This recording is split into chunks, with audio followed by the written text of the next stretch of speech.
Good morning. Welcome to chapel. In chapel this morning, it's first of two parts of our Exaudio lectureship this year, and I'll be introducing the speaker in just a moment. Exaudio is an opportunity to hear from speakers that come from off campus and who bring us some insight into their own discipline and present their own Christian faith and some of their own background in relation to a topic that they're going to present. So I want to introduce Dr. Lee Camp this morning. He's a professor of theology and ethics at Lipscomb University in Nashville, Tennessee.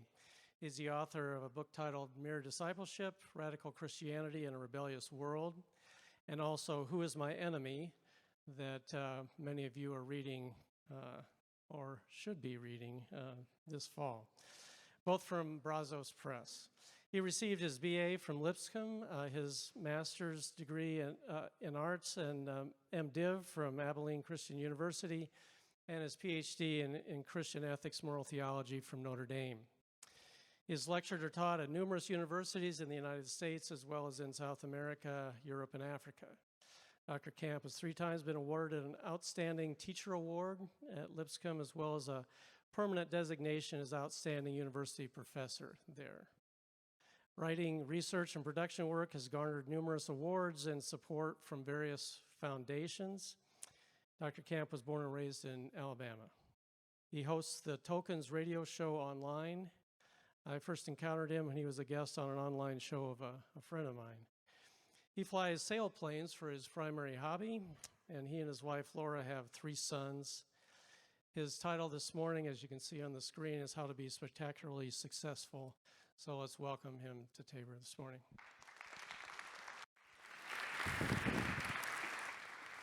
Thank you. Thank you, Doug. I'm grateful for Professor Miller's invitation to be with you all today, and Dr. Jules Glanzer and the invitation of all the faculty to join you today.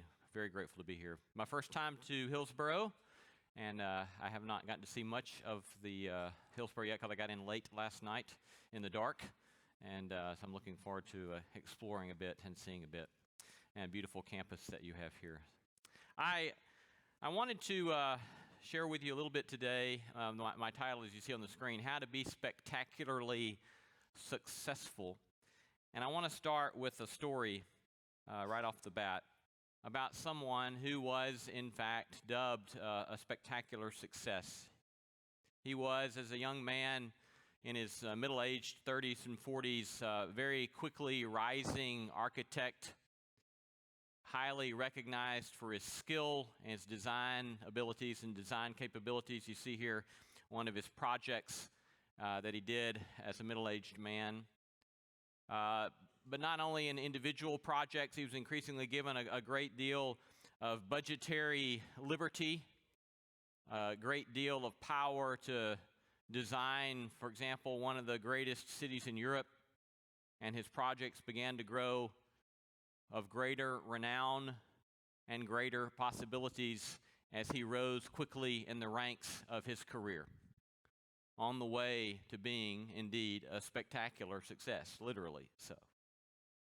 But you might suspect, as is often the case with spectacular successes, that they have kind of dirty secrets, that they have, maybe they're bad family guys. But it turns out that this fellow was, in fact, from all we know, a really good family guy, too. He had a big family, lots of kids. As far as I know, he was always faithful to his wife, cared about his wife, cared about his kids, and was a fine, moral, middle-class, spectacular success. Moreover, not only was he a nice guy, apparently he was a nice guy to work with. He apparently would not do a lot of backstabbing, wouldn't talk about people, didn't want to talk about office politics, didn't want to talk about politics. He wanted to do his job, and he wanted to do his job very, very well. But I am holding back on you a little bit. There is one aspect of his story that's terribly important to note, and that is he wasn't just an architect. He wasn't just a great, successful architect. He was, in fact, Hitler's architect. And his name was Albert Speer. So we might want to change the title of the address this morning from how to be spectacularly successful to how to be a spectacularly successful war criminal. And there are at least two major lessons I hope that you'll learn and think about this morning. You'll remember, of course, that with Speer being Hitler's architect, that he is working in the height of World War II. There are some who believe, for example, that because of his work as Minister of Armaments, that he extended extended the possibilities of the war perhaps by a full 12 months, out of which many, many thousands of people would continue to be killed. You'll remember, of course, that with concentration camps, that many, many thousands continued to be executed and mercilessly destroyed. But there's a very important aspect that I want to draw some attention to first. It's the first thing I want you to think about this morning. And that is, Speer, as I told you, he didn't like to talk about office politics, and he didn't like to talk about politics. And he's in the middle of World War II, and he's Hitler's architect. And he didn't like to talk about politics. Matter of fact, there's this curious episode that he recounts in his autobiography, because he'll go on to, of course, be tried at the Nuremberg trials, convicted of war crimes, sent to prison, and then in prison he'll have many years to reflect upon what he had done and how he had come to be who he was. And he tells the story at one point where he says that one of his friends comes to him and says, "Speer, whatever you do," he said, "don't go to Auschwitz. Don't go to the biggest concentration camp." And Speer reports that not only did he not go, he reports that he did not even ask his friend, "Why are you telling me not to go to Auschwitz?" So the first thing I want to suggest here is that as we reflect upon the meaning of Speer being tried there at Nuremberg, that we ask the question as he reflects, he comes to this, and I'm going to come back to that first one in just a second, but we come to this second major thing I want you to think about this morning, and that is that he says, listen to this, after all that's happened, he says, "This is my fundamental moral failing. If I look at what I've done and I look at where I've come to," he says, "my fundamental moral failing is this." He said that I wanted, above all, to be a good architect. Now, this is in one way mind-blowing, if not offensive. You know, what the heck do you mean that this was your moral failing? That you wanted, above all, to be a good architect? That's your problem? But as we want to explore here in just a minute, we want to try to make sense of how that could be a profound moral claim that could be terribly informative for us, especially as we think about our own vocation and we think about who we are. But let's go back to this first thing I want you to think about. His friend comes to him and says, whatever you do, don't go to Auschwitz. In one article by David Burrell and Stanley Hauerwas on this story, they suggest that what Speer gives us is a classic case study in self-delusion. Now, let's think about self-delusion just a second. So self-delusion is not when we consciously lie to ourselves, right? So I could try to lie to myself and say, "Camp, you're a great basketball player." Right? I was the guy who I did 3 years of Little League baseball. All the camp men were really great athletes, but me. And so in Little League baseball, I did 3 years of Little League baseball. I was at my last at-bat in my last game of my third year of Little League, and I had never had a base hit in all of those 3 years. I step up to bat, and I actually got a double that turned triple on an error, and I was elated. I could not believe my good luck at my last at-bat in a game in my 3 years of Little League. I was so excited on third base, that I played off base. I don't know what I was thinking, that I was going to steal home. What was I thinking?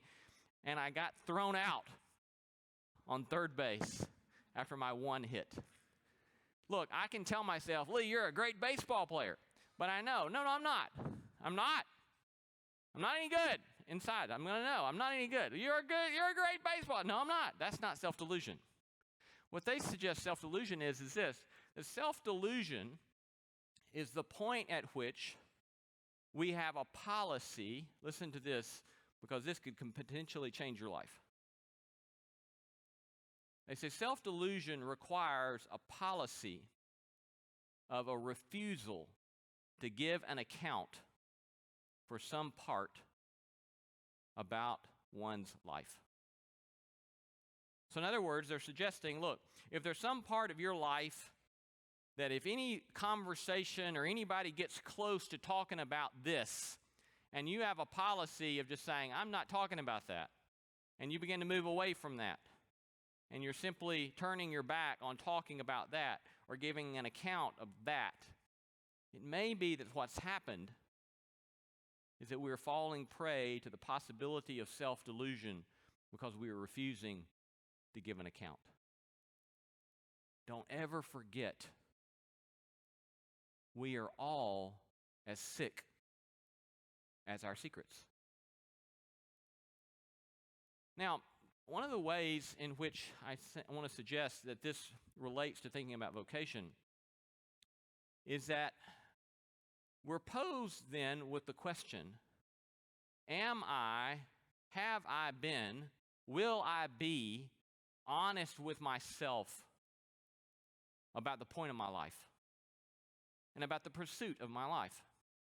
There's a famous social critic, W.E.B. Du Bois, who was a graduate of Fisk University in Nashville. There's a statue of Du Bois there on the campus of Fisk in Nashville. He was one of the greatest writers of the early 20th century, African-American, and deeply frustrated with the New South and all that happened in the wake of the Civil War, and striving to deal with the brokenness of racial lack of reconciliation in the country. He was a brilliant writer, and in his book, The Souls of Black Folk, he has this one line where he's talking about education, and he says this: the true college will ever have one goal, not to earn meat, but to know the end and aim of that life which meat nourishes. My friends, do not let yourself be caught up in refusing to pay attention to the question, what is the aim of my life? Don't let anybody sell you a bill of goods in which you ever think that education, in which you ever think that a vocation is merely about earning meat, but asking yourself the question, what's the point of life? What's a good life look like that meat rightly nourishes? Or from Frederick Buechner, the kind of work God usually calls you to is that kind of work, A, that you need most to do, and B, that the world most needs to have done. The place God calls you to is the place where your deep gladness and the world's deep hunger meet. And even though in my theological pinheadedness I would want to quibble with parts of this, there's something deeply true about it. That is, allow yourself to ask the question, what am I going to do with my life? We are a people of privilege. Anyone sitting on a college campus is a person of privilege. Don't squander your privilege. Ask yourself and work through discernment processes where you ask yourself, what am I going to do? One of the most important times in my life in ending up in the vocation that I'm in was that I began down one vocational track that I know that one of my sons is going into. I'm delighted that he is, because it's a beautiful vocational track. But I had this nagging sense from something that had happened to me when I was a child that was not the vocational track to which I had been called. Between my junior and senior year in college, I had people that I could go to and I could say, I'm thinking about doing this. will you help me think about whether or not that is good for me to do this? And I would go from trusted person to trusted person to trusted person. And by the end of that summer, I made a decision, okay, I'm not going to do that. I'm going to go do this, God willing, and see what happens. And I'm deeply grateful that there was enough nagging sense in me that allowed me to have honest, trusted people around me that could allow me to go a different way. It doesn't mean that I've always looked back and thought, I'm happy about what I've done. There were lots of times I was very angry about this sense that I got called to do what I've done because, frankly, believe it or not, it's not easy to be a theologian in the buckle of the Bible Belt in Nashville, Tennessee. People care about this stuff, and they come after you a lot. And so there have been plenty of times I've thought, why, God, did you call me to do this? I really could have enjoyed doing that a whole lot more. But nonetheless, the adventure of it all and the beauty of it all and the possibilities of it all. Regardless, I'm not pointing you to some particular vocation, but in this lecture series of thinking about vocation, I suggest to you keep asking yourself, what is it that God may be calling me to bear witness to the kingdom of God? So first, think a bit here about the possibility of self-delusion. And second, I want to move to that second consideration, and that is with Speer saying, I wanted above all to be a good architect. I'm asking you to think about the possibility that maybe Speer, maybe you, maybe we may not have a big enough story. That is, it may be, as some of the philosophers would put it, there is an insufficient master narrative. We all have a variety of narratives. Like I'm a father, I'm a husband, I'm a friend, I'm a professor, I'm a writer. And all of these various narratives, all of these various stories have some sort of power to claim certain attention of me. But by master narrative, we ask ourselves the question, what's the final ultimate story that will trump all other stories? What's the master story to which all other stories must at various points submit? So what I would like to do in the time that we have left is to briefly point you to three possible master narratives that are very popular in our day, and to see what we might learn from them, and to see whether or not they might or might not be sufficient to us. Here's one of my dirty secrets as a theologian that some of my colleagues make fun of me for, and that is I like to read personal development stuff. As a matter of fact, I even like reading Tim Ferriss. Anybody in here know Tim Ferriss? Tim Ferriss is wacky, and this is one of his best-known titles, and the title itself is offensive, but he's like a fascinating character. Because one of the things I like about this literature is that one of the things that they'll do is that they'll teach us, they remind us that the human species, that you and I, that we are fascinating and that we are amazing and that we are wondrous to behold. It reminds us, don't get stuck with some small, petty vision of your life.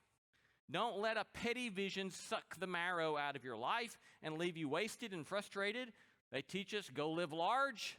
They teach us, don't live a small, pusillanimous life. They teach us that our brains are goal-setting apparatuses. So set goals, learn to accomplish them, and you may thereby be amazed at what you can begin to do if you take seriously the way in which your brain works. It may be that you could be amazed at what your body can do if you set out for yourself certain goals between now and 12 months from now. You could probably, those of us especially who aren't athletes who've been doing this all their lives, but those of us who aren't athletes, if we set particular goals for our body, you may be amazed at what you could do 12 months from now if you decide to do it. This literature similarly teaches us, face your vices and tell the truth about them. Look, don't waste your life grappling with some stupid bad habit that is going to ruin you, that will destroy you, or that will just make your life very ultimately uninteresting in the end. But they'll say, don't just root out the ill. This sort of approach will teach us things like this. They'll say, cultivate things like intellectual virtue. I must admit, I grow very exasperated when I hear undergraduate students say things like, why should I have to take college algebra when I'll never use college algebra?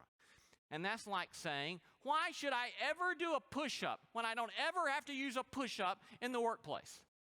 Because you're cultivating intellectual virtue. You want your brains to be capacious in thinking. So learn to do algebra, learn to do calculus, read cosmology, take seriously the wonder of the world, get caught up in the beauty of it all, get caught up in the nature of it all. Don't just cultivate intellectual virtue, cultivate physical virtues. Go climb a 14er in Colorado. Go learn to fly an airplane. Go learn to do things that require immense courage from you. I learned a number of years ago in teaching ethics classes that if I didn't teach my students the 4 cardinal virtues, and I especially didn't teach them the virtue of courage, that I may be wasting my time. And so I started kind of harping on this. You got to learn to be courageous. You got to learn to be courageous. And as Aristotle said, you only become courageous by doing courageous things. And I would harp on this and harp on this. And after one semester, several years ago, a student came to me, a young woman, and she said, the day you started talking about courage and facing your fear, she said, I knew precisely the thing I had to do. And I said, what was that? And she said, I've been terrified of heights, and I knew I had to face my fear of heights. And I said, so what'd you do? She said, I started taking hikes and going up on these cliffs and going up and facing my terror and dealing with it. And she said, so I worked on that all semester. And she said, you know what I did last weekend? And I said, what'd you do? She said, I jumped out of an airplane.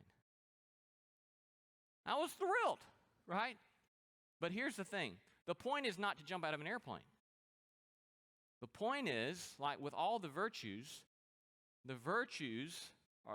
have a capacity to infiltrate every aspect of our life. And so she went on to say, it's not just about jumping out of an airplane. It's about the way in which I've begun to realize I can do things I never thought I could do because I was too afraid to do them, because I faced the conscious fear. So face then, or develop physical virtues, or cultivate social virtues. Now, one of the things that's seems to be increasingly true in a social media age is that there seems to be a smaller capacity to deal with face-to-face conversation. I've been teaching 21 years at my current school, and the rate at which students would come and sit in my office and talk to me for a long time has gone from here to here because of electronic communication.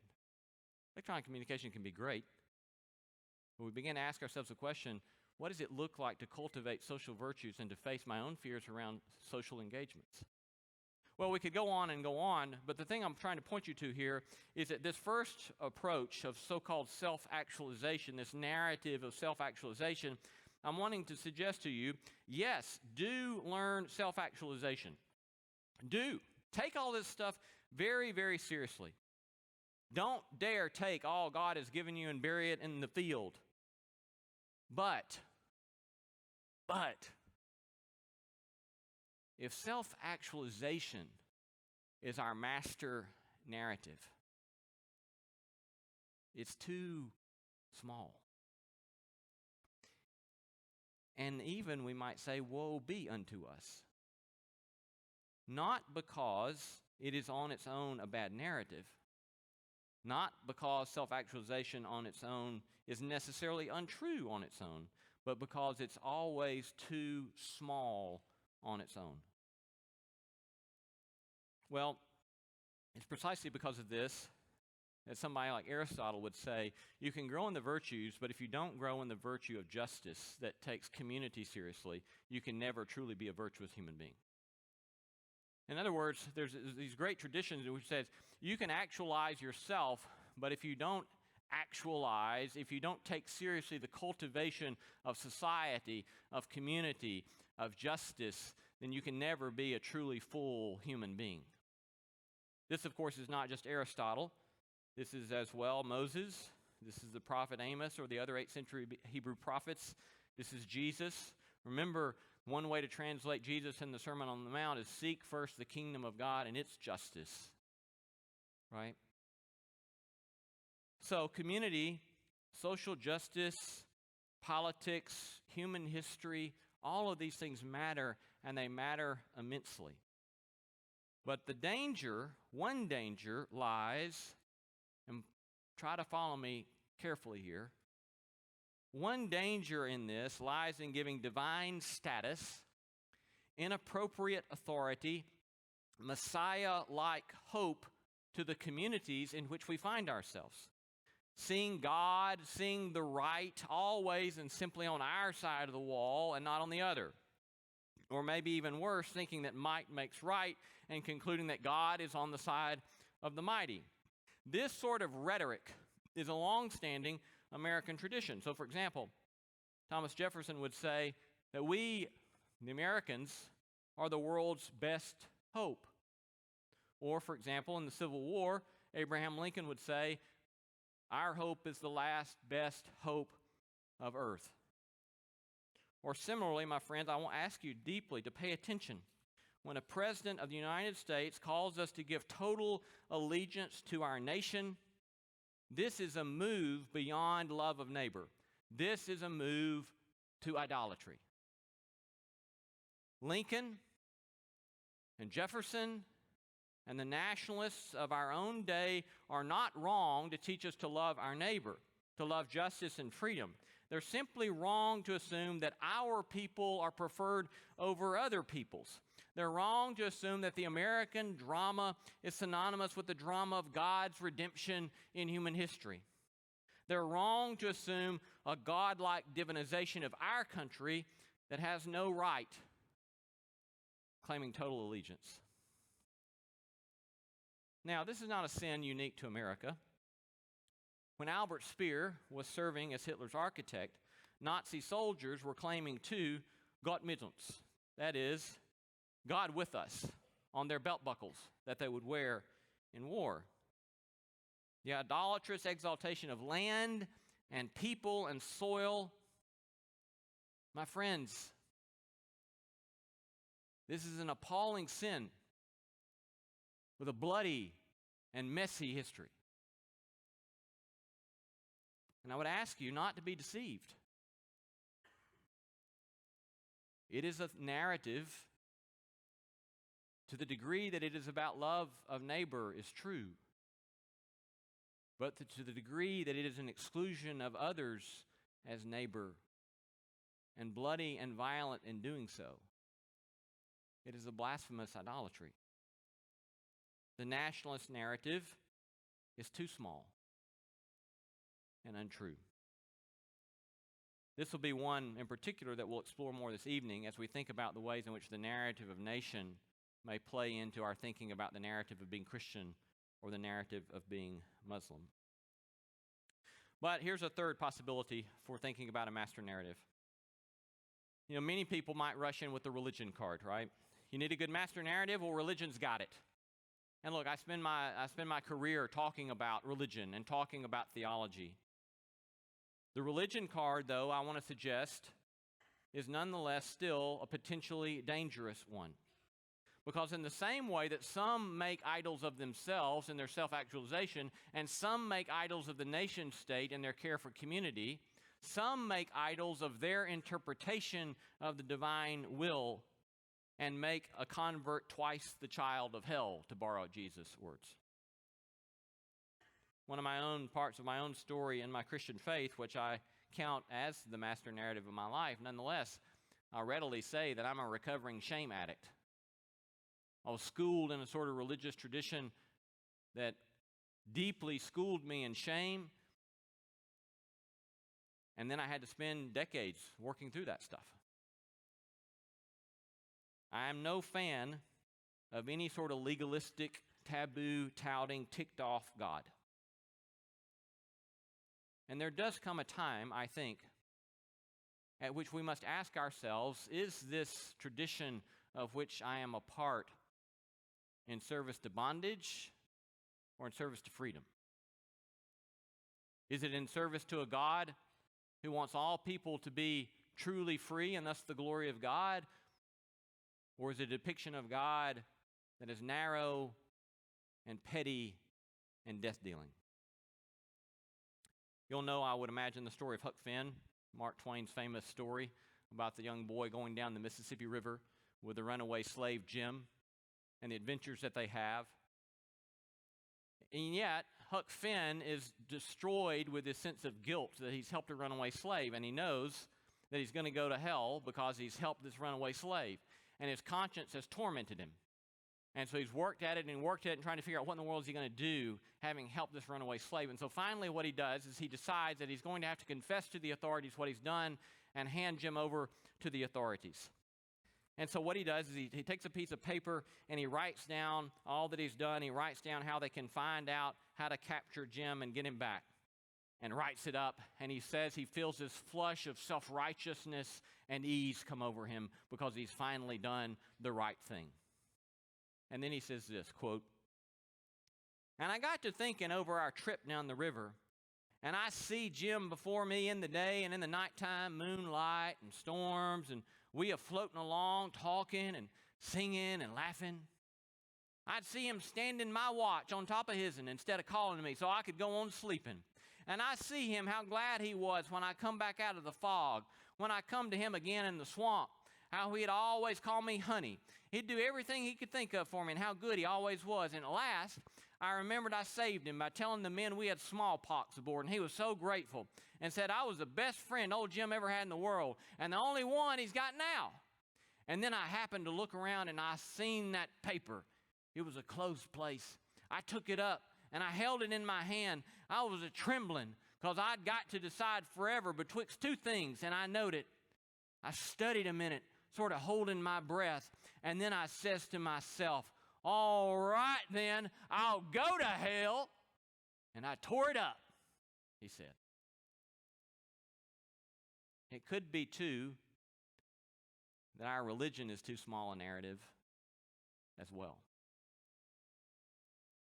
So, in thinking today about the story of Albert Speer, that invites us to this discernment about thinking about the possibilities of our own self-delusion, or invites us to thinking about the possibilities that our narrative may be too small. I want to challenge you to two things. I want to challenge you, if you know you've got some space here that you're refusing to give an account, or if you know you've got some space here where you've refused or are fearful or afraid of talking about what you're going to do with your life, that you lean into the possibility of some courage to share, to find trustworthy people to talk to. And second, I want to challenge you to think about this question of what is the master narrative of your own life? To ask yourself, is there some way that you can take seriously the beauty of who you are as a human being and grow in developing yourself without falling prey to an idolatry there? Is it possible that you can take seriously the beauty of justice and the beauty of community without falling prey to an idolatrous form of that? And finally, is it possible that you could find a narrative about a God who is true and beautiful and good,